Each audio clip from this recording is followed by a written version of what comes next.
merci encore pour cette invitation de ce soir. Ça fait plaisir de vous avoir sur le plateau.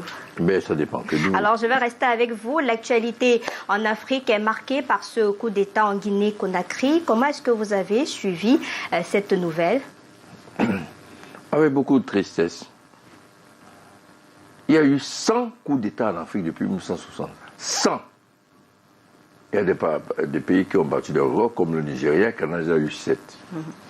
C'est la première remarque que je vais faire. La deuxième remarque qui m'attriste également, c'est le fait de cet enthousiasme puéril et débordant de tous ceux qui ont accueilli avec joie ce énième coup d'État. Sans en mesurer les enjeux. Tout à l'heure, on va y revenir.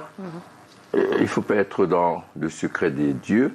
L'analyse du processus de ce coup, comment il s'est fait, comment il est arrivé, comment est-ce qu'on est arrivé à prendre Alpha Condé, tout ça peut donner des indications précises sur ce qui s'est passé, ce qui s'est tramé en Guinée. La deuxième remarque, c'est une question.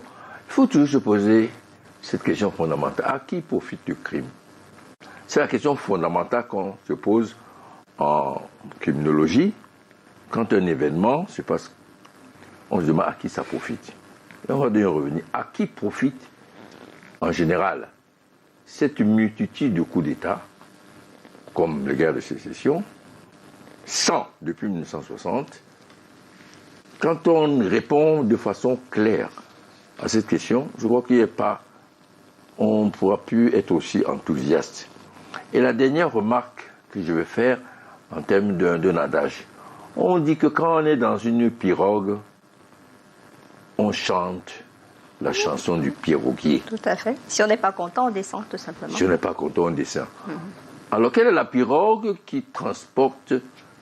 Quel est le piroguier de cette pirogue qui a porté le coup d'État?